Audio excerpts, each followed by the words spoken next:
Bien, hermanos, vamos a abrir nuestras Biblias en Primera de Pedro, capítulo 2. Primera de Pedro, capítulo 2.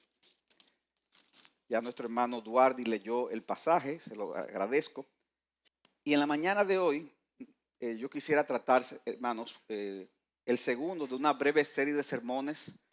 No sé si recuerdan, hace como un mes el pastor Dionis mencionó que íbamos a estar intercalándolo con la serie de Filipenses para hablar acerca del tema de la iglesia.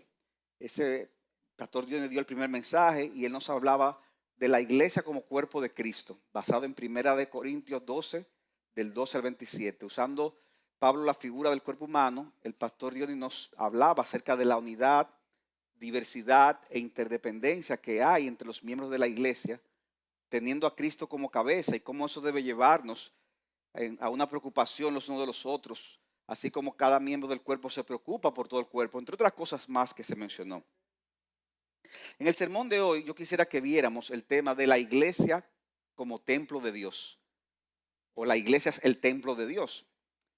Hermanos, como muchos de ustedes saben, la presencia de Dios se manifestó en diferentes épocas de la historia de la redención de diferentes maneras, desde que Dios creó a nuestros primeros padres. Y luego vemos cómo al llegar Moisés, Dios le da instrucción a Moisés para que prepare un tabernáculo y también para que prepare una especie de arca, y cómo en esa arca iba a estar simbolizada la presencia de Dios, y esa arca estaría dentro del tabernáculo. Y también en ese contexto se sustituyó el oficio sacerdotal, porque ese era el lugar donde se iban a ofrecer sacrificios, los sacrificios de animales. Eso duró, hermanos, por muchos años, hasta que cientos de años después Salomón construiría un templo donde ahí entonces estaría el arca de Dios. Pero ese templo tan glorioso que construyó Salomón fue destruido en la invasión de los caldeos. Recuerdan, cientos de años después. Y eso hizo que desapareciera el arca en ese contexto. Y luego de ser destruido el templo, desaparecer el arca, entonces el templo es nuevamente reconstruido. ¿En qué época? En la época de los medopersas. Cuando Zorobabel vuelve a Israel, uno de los líderes judíos, junto con Esdras y Nehemías, por permiso del imperio medo-persa, y en ese contexto entonces el templo es reconstruido. Pero hermanos, era un templo que era muy inferior a la gloria del templo de Salomón. Era muy inferior. Sin embargo, ese templo, que era muy inferior, y eso no lo vemos en la Escritura porque sucedió en el periodo entre el Antiguo y el Nuevo Testamento, en los años de silencio, ya casi al final. Ese templo fue remodelado y ampliado de una manera dramática por uno de los reyes de la dinastía de Herodes a finales de los años antes de Cristo, comenzando el siglo I después de Cristo. De modo que cuando Cristo ministra, cuando viene la iglesia, vemos de nuevo un templo glorioso y se le conoce como el templo de Herodes. ¿Por qué el templo de Herodes? Porque fue reconstruido por uno de los reyes. Herodes no era una sola persona, era una dinastía. Fue reconstruido por uno de esos reyes, una construcción que duró décadas. Pero ese templo con toda su gloria sería nuevamente destruido. ¿En qué año? En el año 70, como una manifestación del juicio divino contra Israel. Y también esa destrucción de ese templo sería una señal de que vendría una nueva etapa, oigan esto, en la historia de la redención. Y esa etapa iba a traer un cambio dramático en la forma de adorar a Dios. O sea que ya no era necesario ir a Jerusalén para adorar. Ya no era necesario buscar en el templo la presencia de Dios. Ya no serían necesarios los sacerdotes en ese templo, porque habría un sumo sacerdote que viviría para siempre, que es Jesucristo. Habría un nuevo templo de carácter espiritual que también permanecería para siempre, que es el mismo Cristo. Cristo es ese nuevo templo y a la vez es el sumo sacerdote. Y la idea principal que yo quiero compartir en este mensaje, hermanos, es que por causa de nuestra unidad y relación con Cristo, los creyentes también somos templo de Dios y participamos de su oficio sacerdotal. Repito, hemos dicho que Cristo es el templo. Cristo es el sumo sacerdote. Y yo quiero compartir el hecho de que por causa de nuestra unidad y nuestra relación con Cristo, los creyentes también somos templo de Dios y participamos también del oficio sacerdotal. Y yo quiero que veamos este tema bajo 3 encabezados. Veremos en primer lugar, en el templo de Dios, Cristo es la piedra principal. En segundo lugar, en el templo de Dios, los creyentes son piedras vivas. Y en tercer lugar, en el templo de Dios se ofrecen sacrificios espirituales. De modo que veamos, hermanos, en primer lugar, que en el templo de Dios, Cristo es la piedra principal. Versículo 4 del capítulo 2 de 1 de Pedro dice, y viniendo ¿a quién?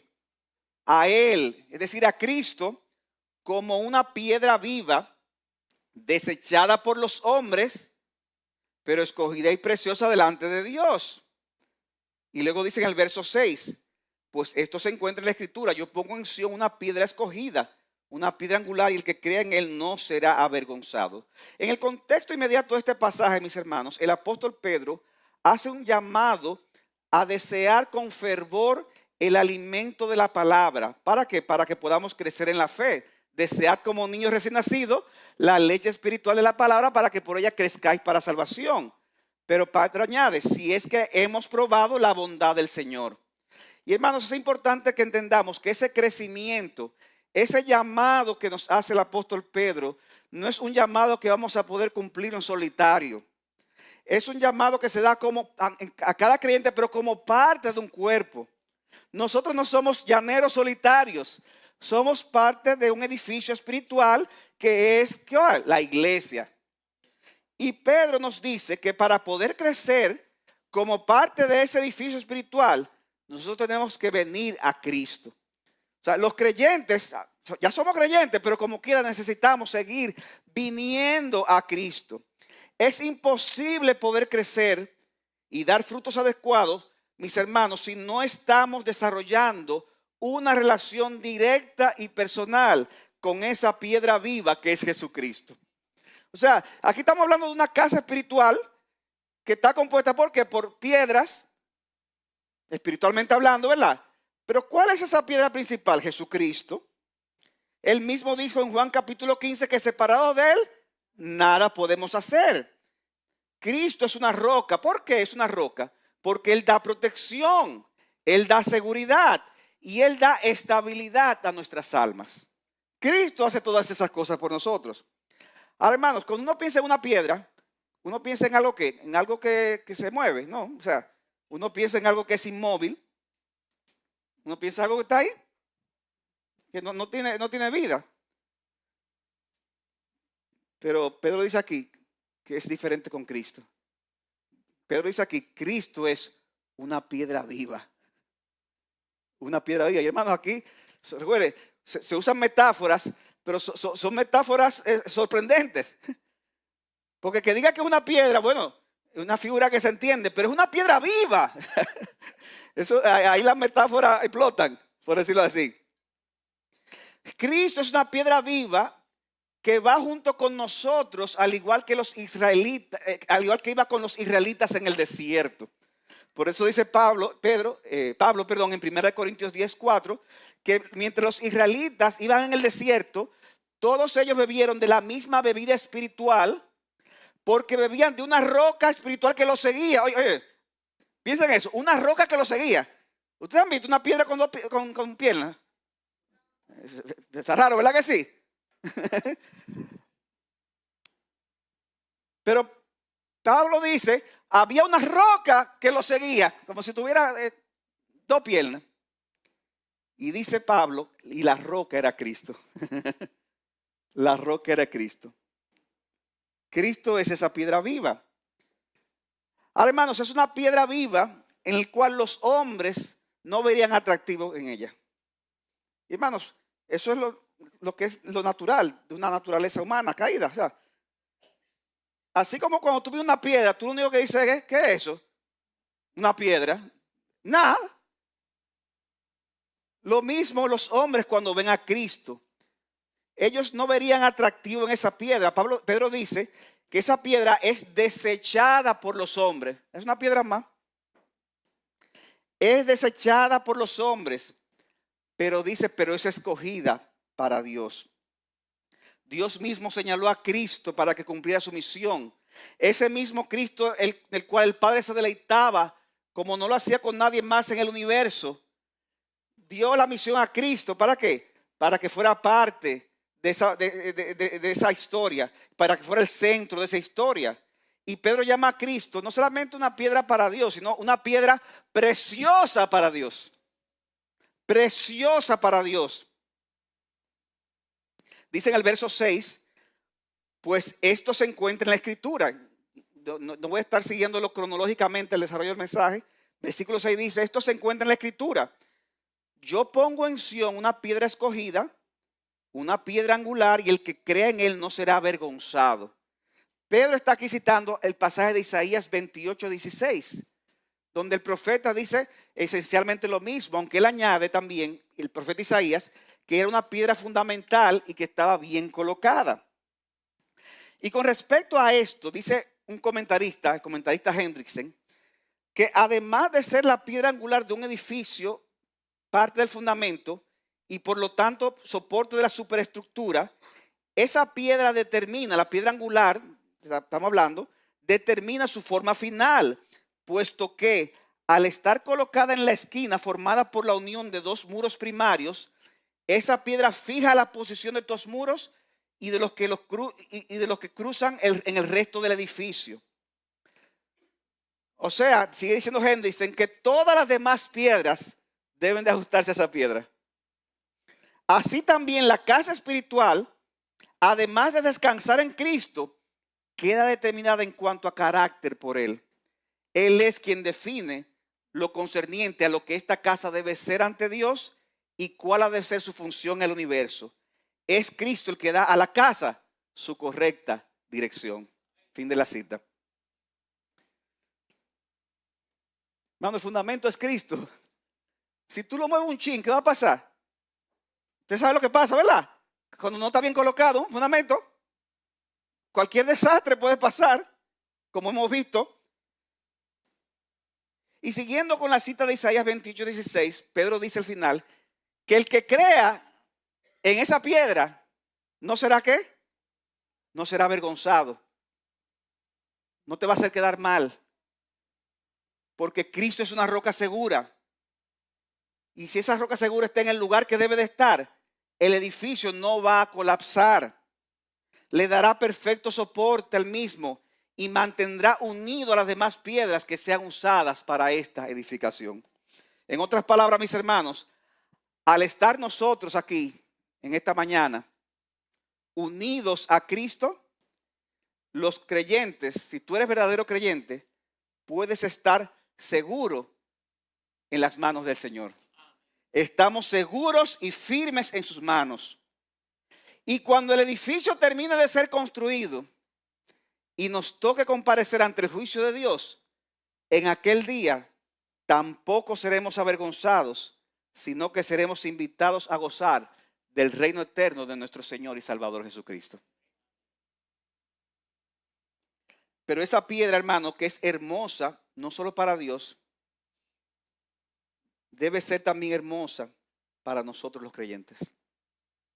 Dice versículo 7, este precioso valor es pues para ustedes los que creen. O sea, es preciosa para Dios, pero Pedro dice, pero también para ustedes debe ser de precioso valor. Hermanos, Cristo debe ser de precioso valor. No hay nada en este mundo que tenga más valor que nuestro Señor Jesucristo. No hay nada en este mundo que sea más deleitoso que la contemplación de Cristo. Para los que creemos, Cristo debe ser el todo de nuestras vidas. Claro, eso es muy bonito decirlo, ¿verdad? Pero cuando llega la aflicción a tu vida, cuando pierdes el trabajo, cuando se afecta esa relación con esta persona, Cuando las cosas se dan al revés de lo que tú pensabas. Ahí es que se va a saber si Cristo es el todo en tu vida. Porque como alguien decía una vez, Cristo más nada es igual a ¿qué? A todo. Pero todo sin Cristo, mis hermanos, es igual a nada. Cualquier otra cosa, hermanos, por valiosa o hermosa que parezca, realmente solo lo será si los vemos a través de los lentes de nuestro Salvador. Y si comparamos eso con Jesucristo, podemos decir como Pablo en Filipenses 3:8, yo estimo como pérdida todas las cosas en vista del incomparable valor de conocer a Cristo Jesús, mi Señor. Y todo lo tengo, ¿por qué? Por basura, por el fin de ganar a Cristo. O sea, para Pablo, hermanos, cuando él dice todo lo tengo por basura, no es que él está diciendo, no, porque mira, el chisme, la envidia, la fornicación, todo eso lo tengo por basura. No es de eso que está hablando. Él está hablando de cosas legítimas. Él está hablando de todo lo que Dios le ha dado, de todo lo que había adquirido. Y Pablo dice, todas esas cosas que he conseguido, al final he llegado a la conclusión de que si lo comparo con Cristo, para mí es basura. Para mí es estiércol. Para mí eso no vale nada en comparación con conocer y vivir y extasiarme en la persona de nuestro Señor Jesucristo. ¿Es Cristo el todo de tu vida, mi hermano? Mi hermana, ¿es Cristo el todo de tu vida? Porque cualquier otra cosa en comparación a Cristo no vale nada. Ahora, nosotros los creyentes podemos decir eso, ¿verdad? O sea, amamos a Cristo, nos deleitamos en Cristo, valoramos a Cristo, pero el inconverso piensa de una manera muy diferente. Para él Cristo no representa esta belleza ni este valor. Para él Cristo no representa esta confianza ni esta seguridad. Por eso dice al final del verso 7, pero para los que no creen, o sea, para ustedes los que creen, Él es ¿qué? Precioso, hermoso. Pero para los que no creen, la piedra que desecharon los constructores, esa en piedra angular se ha convertido. Y aquí tenemos, hermanos, una referencia primaria a la muerte y resurrección del Señor, citando Pedro, Salmo 118, 22. Cristo fue desechado por los hombres, fue menospreciado y fue llevado hasta la muerte en la cruz, como se predicó el domingo pasado. Dijeron que esa piedra no servía. Eso no sirvió para nada, la descartaron. Pero para sorpresa de ellos, esa piedra se convirtió en el fundamento del edificio. Cristo resucitó con poder y con gran gloria. Y por eso en el Salmo 118, versículo 23, después de decir que la piedra que desecharon los edificadores se ha hecho cabeza del ángulo, dice el verso 23, obra del Señor es esto. Y dice que admirable a nuestros ojos. Hermanos, ustedes sienten este lenguaje de afectos. Hermanos, yo pienso que a veces podemos ser muy teóricos y podemos decir las verdades sin sentir esas verdades. El salmista dice, eso que sucedió es admirable a nuestros ojos. Y él lo dijo cientos de años antes de que sucediera. No había que estar ahí para admirarlo. Lo que tú tienes es que creerlo. Y cuando tú lo crees, lo mismito que si tú hubieras estado ahí. Eso que hizo el Señor fue admirable para nuestros ojos. Y por eso dice, este es el día que el Señor ha hecho. El día en que Cristo resucitó. Por lo tanto, regocijémonos y alegrémonos en Él. Wow. No, que Él murió, sí, y resucitó, sí, que bueno. Wow, eso fue lo que hizo Dios. Ese día el Señor hizo eso. Alegrémonos y regocijémonos de que Dios resucitó a Jesucristo de entre los muertos. Eso es una buena noticia que debe producir sentimientos de alegría y de regocijo. Debemos extasiarnos, hermanos, al contemplar a Cristo como esa piedra maravillosa. Pero esto que es maravilloso para los creyentes, repito, es despreciable para muchos que están ciegos a la hermosura del Salvador. Dice el verso 8 en primera parte que para estos últimos, Cristo es piedra de tropiezo y roca de escándalo. Piedra de tropiezo y roca de escándalo. ¿Recuerdan que Pablo decía en 1 Corintios 1:23 que para los judíos Cristo era que piedra de tropiezo? ¿Por qué? Porque los discípulos proclamaban que en medio de su humillación y de la maldición de su muerte en la cruz, recuerden que los judíos decían maldito todo aquel que es colgado de un madero, y los discípulos decían en esa maldición vendría la redención de Israel y la redención de todos los gentiles. Wow, pero eso era un escándalo. Eso era terrible. ¿Cómo tú me vas a decir una cosa? Esa es una locura. Y Pedro está aquí citando Isaías 8, 14 al 15. Dice ese texto de Isaías 8, 14 al 15. Entonces, Él vendrá a ser santuario, pero piedra de tropiezo y roca de escándalo para ambas casas de Israel, y lazo y trampa para los habitantes de Jerusalén. Muchos tropezarán allí y caerán y serán quebrantados, serán enlazados y apresados. O sea que aquí está hablando de que esto que hizo Cristo, que fue maravilloso, iba a ser un terrible juicio para aquellos que no vieran el plan de Dios detrás de todo esto. Y mis hermanos, Cristo sigue siendo al día de hoy piedra de tropiezo y roca de escándalo. ¿Ustedes sabían eso? Cristo sigue siendo piedra de tropiezo y roca de escándalo. Pero yo no me refiero al Cristo que se imagina mucha gente. Porque en un sentido, Cristo es popular. Y todo el mundo habla de Cristo. Y todo el mundo reconoce a Cristo. Y todo el mundo dice que muchas cosas positivas. Pero no es ese Cristo, hermanos. Es el Cristo que fue revelado en la palabra de Dios. Aquel que proclamó que era Dios hecho hombre. Aquel que dijo que era el único camino para ir al Padre. Vean eso, el único camino. Aquel que dijo que si tú amas a padre o a madre, mujer o hijo, más que a mí, ¿qué dijo Cristo? No eres digno de mí. Wow. Por lo general la gente quiere a su papá, a su mamá. Por lo general la gente quiere a su esposa, ¿verdad? A menos que sea un matrimonio obligado.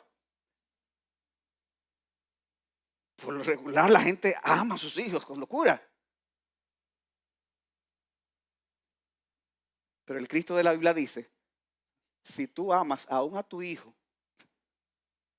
más que a mí, tú no eres digno de mí. Hermanos, ese es el Cristo que nosotros predicamos aquí y que sigue siendo piedra de tropiezo y roca de escándalo. Por eso Pablo decía que él llevaba el perfume de Cristo. Él tenía un perfume. ¿Qué era ese perfume? Cristo. Pero había un problema con ese perfume. Era que tenía dos tipos de olores. Dos tipos de olores. Uno que era olor de muerte para algunos y otro que era olor de vida para otros. Uno que decían, pero qué mal huele. Y otro que decían, wow, qué rico huele. Qué precioso huele. Porque Cristo para algunos es hermoso, para otros es piedra de tropiezo. Ahora, hermanos, la razón por la que el mundo ve a Cristo de esta manera no tiene nada que ver con algún defecto de nuestro Salvador, porque Él es perfecto. Tampoco tiene que ver con los defectos y los pecados de los cristianos. Yo no sigo a Cristo porque yo veo que en esa iglesia dicen que sigan a Cristo y sin embargo yo conozco cómo que viven alguna de esa gente. Ustedes han oído eso, ¿verdad? Y es verdad que los creyentes podemos ser de tropiezo y podemos hacer daño a la causa del evangelio. Pero hermanos, al final, no es por los defectos y por los pecados de los cristianos que la gente rechaza a Cristo, que la gente encuentra tropiezo en Cristo. Al final el problema radica en su propio corazón. Al final, hermanos, si es buscando excusas, siempre la va a encontrar. Porque pecadores somos todos. Lo que pasa es que en esa iglesia es hipócrita. Bienvenido aquí, entonces tú eres uno de ellos también. Porque todos somos hipócritas. Todos pecamos de muchas maneras. El problema es el corazón. Dice versículos 8a en su primera parte. Pues ellos tropiezan. ¿Por qué? ¿Por qué tropiezan? Dice el texto. Porque son ¿qué? Desobedientes a la palabra. O sea, ellos no tropiezan porque ven algún defecto en Cristo. Ellos no tropiezan porque no, que hay uno ahí que dice que es cristiano, pero ellos tropiezan porque son desobedientes a la palabra. Es un problema principalmente moral. Es que no quieren someterse al señorío de Cristo. Porque si reconocen la maravilla de Cristo, el amor de Cristo, la hermosura de Cristo, ¿cuál es la consecuencia? Que tengo que someterme a Cristo y yo no quiero someterme a eso.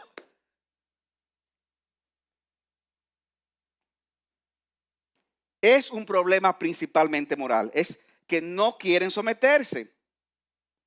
Y Pedro entonces pasa a decir algo al final del verso 8, hermanos, que yo quiero adelantar, que es un misterio. Es un misterio. Pablo dice, versículo 8, ellos tropiezan, en segunda parte, porque son desobedientes a la palabra, pero entonces añade, y para ello estaban también destinados. O sea que el hecho de ser desobedientes a la palabra y lo que eso le va a traer como consecuencia, óyeme bien, mi hermano, eso no escapa de los decretos soberanos de Dios. Quien siempre, óyeme bien, siempre va a cumplir sus propósitos. Hermanos, Dios va a cumplir sus propósitos. Nada escapa del plan soberano de Dios. Y si la desobediencia de los hombres no fuera parte de ese plan, entonces mire, hermano, muy pocas cosas están en el plan de Dios. Muy pocas cosas. Pero todo es parte del plan de Dios. Pero eso no le quita un mínimo de responsabilidad a estos hombres. Porque ellos voluntariamente quieren desobedecer. O sea, no es que, ay, yo quiero obedecer, pero Dios no me deja. Es así. Es así. Usted vino a la iglesia, oye, no, yo no quiero ir, sí, ven. Así fue que tú viniste. Tú viniste voluntariamente. Yo espero, ¿verdad? Los hombres pecan voluntariamente. Desobedecen voluntariamente. Y persiguen a los cristianos voluntariamente. Pero eso es parte del plan soberano de Dios. Y hermanos, esto, al Pedro decir eso, imagínense el consuelo que debió ser para esos creyentes que estaban siendo perseguidos. Saber que, wow, estoy siendo perseguido, pero esto que está pasando no está fuera del plan de Dios. Porque si estuviera fuera del plan de Dios, ¡ay, mi madre! Si esto estuviera fuera del plan de Dios, óigame, eso sería terrible. Eso quitaría la esperanza. Pero esto era de consuelo para estos creyentes, porque ellos sabían que aún cuando estas personas voluntariamente querían hacerle mal, Dios tenía control aún de estos hombres que tropiezan y se escandalizan de esa piedra angular preciosa y admirable que es Cristo. De modo que a ellos no les sucedería nada que estuviera fuera de la providencia divina. Pensé que iban a decir amén ahí, pero no. ¿Se entendió? Hermanos, ¿cuál fue el pecado más grande que se cometió en la humanidad? Yo lo voy a terminar de convencer a ustedes. ¿Cuál fue el pecado más grande que se ha cometido en los miles de años que tiene la historia? Yo se lo voy a decir. Asesinar al Hijo de Dios. Porque el único ser perfecto, sin pecado, desde principio a fin, ¿quién fue? Jesucristo. ¿Y cómo fue? ¿Qué hicieron con Cristo? Lo mataron. ¿Y de qué forma? Con la peor de las muertes. Entonces, ese fue el peor pecado. Sin embargo, hermanos, el apóstol Pedro, precisamente, que de él estamos hablando, cuando está en el libro de los Hechos, predicándole a los judíos, dijo lo siguiente. Hombres de Israel, Hechos 2:22, escuchen estas palabras. Jesús Nazareno, varón confirmado por Dios entre ustedes, con milagros, prodigios y señales que Dios hizo en medio de ustedes a través de él, tal como ustedes mismos saben. Este fue entregado. Y, hermano, y eso le cogió de sorpresa a Dios. Eso fue, ay, el Señor, ay, mira lo que hicieron. Este fue entregado por el plan, léanlo conmigo, por el plan predeterminado. O sea, quiere decir predeterminado, que fue antes de que existiéramos, antes, y el previo conocimiento de Dios. Entonces, ese pecado más grande, el pecado más grande de la humanidad, ocurrió como parte del plan, ¿de quién? De Dios. Sin embargo, Pedro le dice ahí mismo, y ustedes lo clavaron en una cruz por mano de impío y lo mataron. O sea, Pedro está diciendo en una misma frase, esto fue parte del plan de Dios y ustedes son unos asesinos que voluntariamente mataron a Cristo. Entonces, mi hermano, ¿tú sientes que alguien te está haciendo mal? ¿Alguien te está haciendo daño? Hay injusticias, hay cosas que están sucediendo alrededor de ti. Cada quien dará cuenta a Dios por lo que le haga a un hijo suyo. Pero no dejes de ver eso que te está sucediendo como parte del plan de Dios para tu vida, para el bien de tu alma y para la gloria de Dios. Hermano, pero este pasaje de Primera de Pedro, volviendo otra vez allá, no solamente nos dice que en el templo de Dios Cristo es la piedra viva, sino que también en segundo lugar vemos que en ese templo de Dios los creyentes son piedras vivas también. Primera de Pedro 2:5 dice así: también ustedes como piedras vivas sean edificados como casa espiritual para un sacerdocio santo. Algunas traducciones lo dicen de esta manera: siendo ustedes piedras vivas, estamos siendo edificados como casa espiritual. Es decir, lo ponen como si fuera como un indicativo, es algo que ya está sucediendo. Porque como nos acercamos a Cristo, ya estamos siendo edificados. Hermanos, nosotros nos hemos acercado a Cristo como piedra viva. ¿Y qué somos los creyentes también ahora? Piedra también. ¿Qué es lo que usted es? Piedra. Usted es piedra, pero no piedra muerta, también una piedra viva. Somos piedra viva, somos parte del templo de Dios. ¿Por qué? Porque estamos unidos a la principal piedra, que es ¿quién? Jesucristo. Él es, como ya vimos, la piedra fundamental que sostiene todo el edificio, la casa espiritual. Pero Cristo ha decidido compartir su identidad con nosotros al hacernos piedras vivas de su templo. Dice Hebreos 3:6.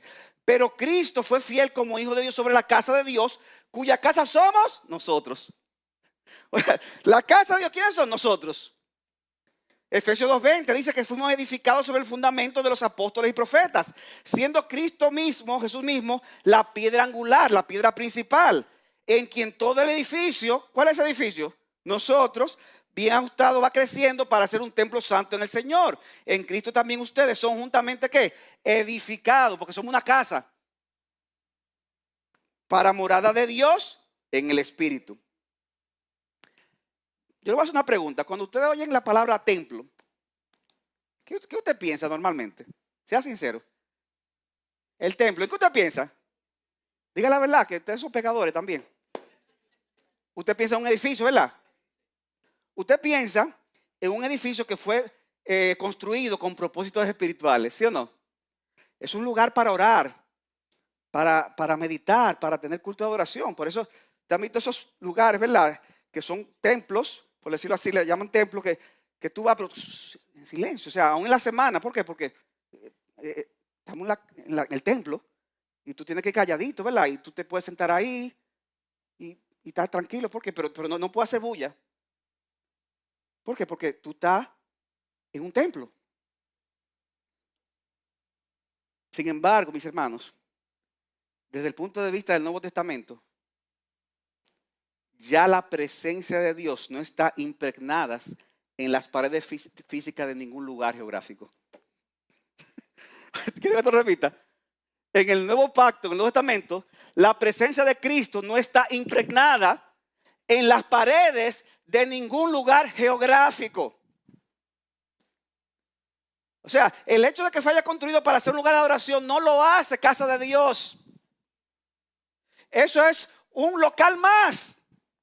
Tú puedes hasta jugar basquetbol ahí y no es pecado. Digo, si te lo permite, ¿verdad? Tienen sus reglas, pero esa no es la casa de Dios.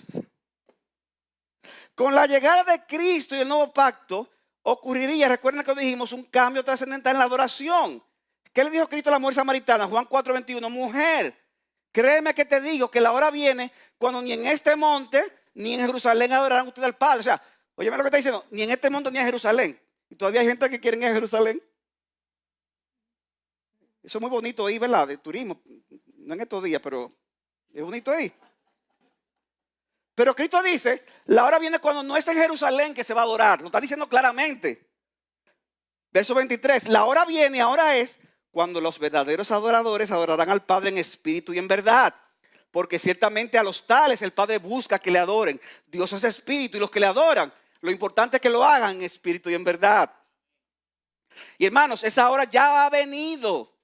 Repito, ya la presencia de Dios no habita en un lugar físico.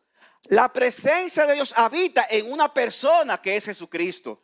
Dice Colosenses 2:9, porque toda la plenitud de la deidad reside corporalmente en Jesucristo. Oigan, la presencia de Dios reside en ¿quién? En Cristo. Corporalmente toda la plenitud de la deidad. Y como los creyentes somos piedras vivas unidas a la piedra angular, a la piedra principal que es Cristo, entonces la presencia de Dios está de una manera especial en su pueblo, que es la iglesia. ¿Se entiende? Miren, si no se entiende, yo renuncio de esto. O sea, no es que nosotros tenemos la presencia, no, Cristo que la tiene. Pero nosotros, como estamos unidos a Cristo, también tenemos la presencia. Y como estamos unidos a Cristo, por eso también somos templo. No es que lo de Israel pasó a la iglesia, no, lo de Israel pasó a Cristo. Y nosotros, al estar unidos a Cristo, entonces en un sentido también recibimos los mismos beneficios. Dice Cristo en Mateo 18:20, porque donde están 2 o 3 reunidos en mi nombre, y lo dice en el contexto de la iglesia reunida, si ven el contexto, allí estoy yo en medio de ellos. O sea, hermanos, que, óigame bien, y esto es muy importante, que yo quiero que lo pongan en su disco duro. No importa que la iglesia sea grande, mediana o pequeña. No importa que tenga un local propio o un local alquilado, como nosotros. No importa que se reúna en un edificio especial para eso, o en una casa, o en un colegio. La presencia de Dios siempre va a estar cada vez que su iglesia se reúne para adorar.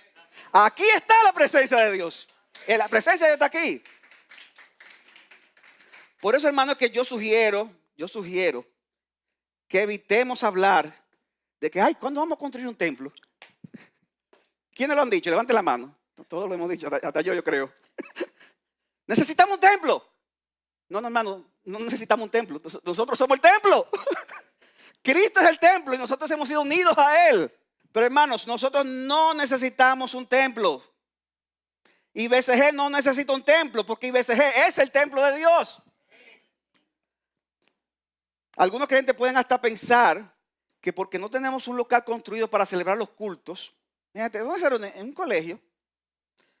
Como que eso hace que la presencia de Dios sea un poquito menos, pero un poquito nada más, pastor, un poquito. Porque imagínense, colegio incómodo, o sea, es como que entonces eso, ya que un poquito, vamos a tener un poquito menos de reverencia. Y un poquito menos de... No, mis hermanos, este lugar ahora mismo, por el hecho de que la iglesia está reunida para adorar y escuchar su palabra, es tan casa de Dios como lo fue el templo de Salomón cuando lo construyó en su reinado. Y necesitamos mantener ese sentido de gozo exuberante cuando venimos a la presencia de Dios, pero también de santa reverencia. Santa reverencia. Hay que tener reverencia porque Dios está aquí. Y así como los sacerdotes del Antiguo Testamento, mis hermanos, ofrecían sacrificios de animales, nosotros también estamos llamados a ofrecer, dice Pedro, sacrificios espirituales delante de Dios. aún nuestras mejores obras no tendrían valor alguno, hermanos, si no fueran lavadas por medio de la sangre de Cristo. O sea, ¿por qué Dios recibe nuestros sacrificios que traemos como sacerdotes? ¿Porque somos santos? No. Dice, son aceptables a Dios por medio de ¿qué? De Jesucristo. O sea que debe ser por medio de la obra de Cristo para que Dios lo acepte. Ahora bien, ¿cuáles son esos sacrificios espirituales? John Piper lo explica de la siguiente manera. Oigan esta definición. Los sacrificios espirituales son las obras que realizas, las palabras que pronuncias, las canciones que cantas, confiando en el poder del Espíritu, conforme a la voluntad del Espíritu revelada en su palabra y con el propósito de manifestar la gloria del Espíritu, que es Jesucristo. Wow. Los sacrificios espirituales, cualquier obra que hagas, cualquier cosa que digas, cualquier cosa que cantes, todo confiando en el poder del Espíritu, conforme a la voluntad del Espíritu que está en su palabra y revelada y con el propósito de manifestar la gloria del Espíritu que es Cristo. Permítame, hermano, brevemente mencionar algunos sacrificios que menciona la palabra. Por ejemplo, está el sacrificio espiritual de una vida consagrada a Dios, que esto es algo más general. Romanos 12:1, ¿qué dice Pablo? Por tanto, les ruego que por las misericordias de Dios presenten sus cuerpos, ¿cómo qué? Como sacrificio vivo, santo, aceptable a Dios, que es el culto racional de ustedes. O sea, vivir una vida consagrada a Dios es un sacrificio espiritual que nosotros presentamos ante Dios. Por causa de que de las misericordias de Dios, dice Tim Keller, ser un sacrificio vivo es ponernos totalmente a disposición de Dios. Debemos estar dispuestos a obedecer a Dios en cualquier cosa que Él diga y en cualquier área de la vida. Estar dispuesto a agradecer a Dios por cualquier cosa que Él envíe.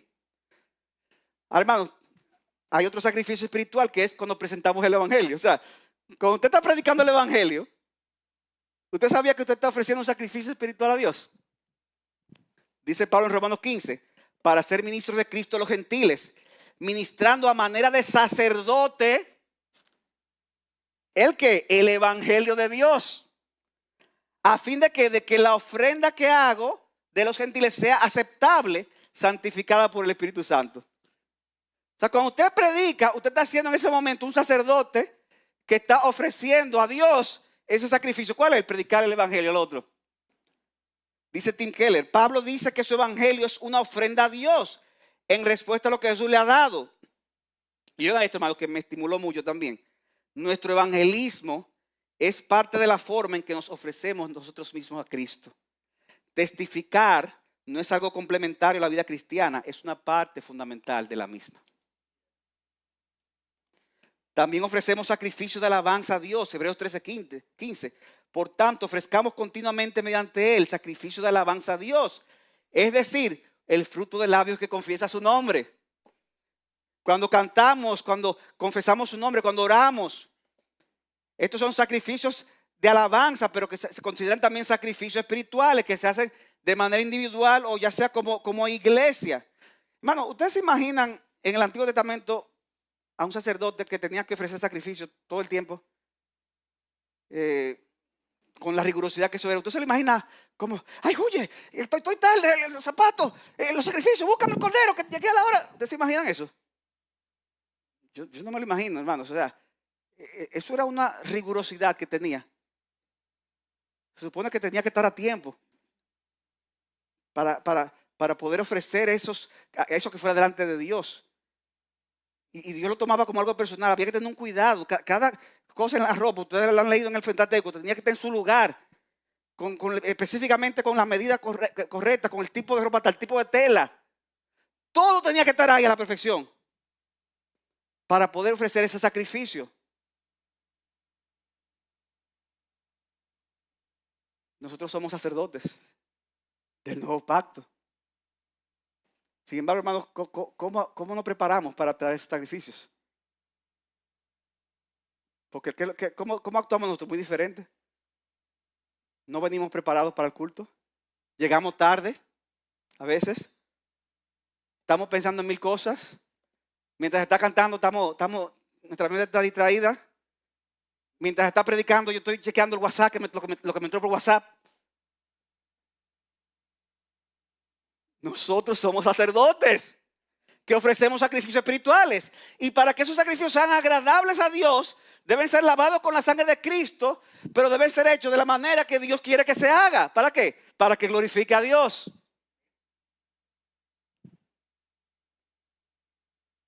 Ese concepto, hermano, de sacerdote, a mí me dio duro, hermanos. Y yo tuve que pedirle perdón a Dios, porque es que yo no siempre me veo así como un sacerdote. No me veo con todo lo que eso implica. El sacerdote, ¿para qué existe? Para ofrecer sacrificios. Nuestra vida debe ser todo el tiempo ofrecer sacrificios a Dios, sacrificios espirituales. No el sacrificio de, ay, qué duro. No es de eso que estamos hablando, es lo que le ofrecemos a Dios. Cuando hacemos buenas obras, hermano, cuando ayudamos al necesitado o al pobre, esos son sacrificios espirituales de lo que Dios se agrada. Hebreos 13:16. Y no se olviden ustedes de hacer el bien y de la ayuda mutua, porque de tales sacrificios se agrada a Dios. Óyeme, de tales sacrificios se agrada a Dios. Hermanos, a veces uno dice esto y lo primero que piensa una gente es, sí, pero yo no voy a dejar que me engañen, porque hay mucha gente que engaña. Sí, es verdad. Hay gente que a veces engañan, uno tiene que saber cómo uno ayudar, todo eso. Pero yo me temo, hermano, que a veces esa reacción de inmediatamente, yo no voy a dejar que detrás puede estar ocultando un corazón endurecido que se niega, hermanos, a dar de lo que Dios te ha dado en abundancia para que tú puedas contribuir a las necesidades de los que son más necesitados, a las necesidades de los pobres, de los afligidos, de los que no tienen nada.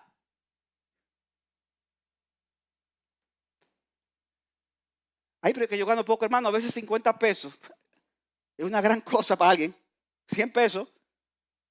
De tales sacrificios se agrada a Dios. Y déjame decirte algo, hermano, cuando tú ayudas a un pobre, dice Proverbios 17:19, que el que se apiada del pobre le presta al Señor. O sea, cuando tú ayudas al necesitado, si lo haces de la manera correcta, es un sacrificio espiritual que Dios lo dice, wow, eso es como que me estuviera prestando a mí. Y el que me presta a mí, dice Proverbio, él se lo recompensará por su buena obra. Tú estás ayudando al que te lo necesita, que tú sabes que no te lo va a poder pagar. Dios dice, mira, dáselo. Dáselo. Ah, yo no estoy seguro, dáselo. ¿Y si me engaña? Oye, me darás cuenta, pero dáselo. Que el que da al pobre le presta al Señor y el Señor te recompensará. El Señor te recompensará. Finalmente hay otro sacrificio que es cuando ofrendamos para suplir las necesidades de los siervos de Dios. Dice Pablo en Filipenses 4:14, sin embargo han hecho bien en compartir conmigo en mi aflicción, porque aún a Tesalónica enviaron dádivas más una vez para mis necesidades. Hermano, aquí está hablando de necesidades económicas, de suplir al siervo de Dios. Y dice Pablo, no es que busque la dádiva, sino que busco fruto que aumente en su cuenta. Pero lo he recibido todo y tengo abundancia. Estoy abastecido, habiendo recibido de Epafrodito lo que ustedes enviaron, fragante aroma, sacrificio aceptable, agradable a Dios. Entonces, sabe, hermano, que hay líderes que usan el ministerio pastoral como un medio para hacerse rico. Y eso, hermanos, Dios lo condena contundentemente. Pero por otro lado, hay creyentes que piensan que a los siervos de Dios hay que darle lo menos posible. ¿Cuánto le va a pagar? Mira, págale lo menos que se pueda. ¿Cuánto es lo mínimo? Para que no se muera de hambre. Y si hay algo extra, que se la busque. Que se la busque. Pero hermano, eso es muy diferente a lo que Pablo está enseñando aquí. Pablo ha dicho, el obrero es digno de su salario. Ofrendar para las necesidades de los siervos de Dios es visto como fragante aroma, sacrificio aceptable, agradable a Dios por medio de Jesucristo. Dichosa y feliz la iglesia que cuida, hermano, de sus líderes. De que nada les falte. Porque eso es un sacrificio espiritual agradable a Dios por medio de Jesucristo. Si tú estás aquí y no conoces a Cristo, mi amigo, yo te invito, de verdad, de corazón, yo te invito a que reconozcas tus pecados y que Dios abra tus ojos para que veas la hermosura del Salvador. Para que huyas del castigo eterno y junto con nosotros seas una piedra viva que compone la casa de Dios. Y si tú eres creyente, yo te animo, hermano, que tú salgas de aquí examinando tu corazón. Hemos visto que somos templo de Dios. ¿Tú te ves como templo de Dios? ¿Tú te ves como sacerdote? ¿Tú te ves ofreciendo sacrificios espirituales? ¿Tú lo haces en dependencia del Espíritu? Mire, hermano, yo me hice esas preguntas y yo tuve que pedirle perdón al Señor. Ustedes saben que aún el pastor que está predicando pudiera estar ofreciendo la predicación es un sacrificio espiritual y yo pudiera hacerlo de una manera que no esté glorificando a Dios. Los que dirigen la alabanza, los que ustedes que están sentados, pudieran estar sentados oyendo y no estar haciendo de una manera que agrade a Dios. Hermano, que el Señor tenga misericordia de nosotros. Gracias a Dios por Jesucristo.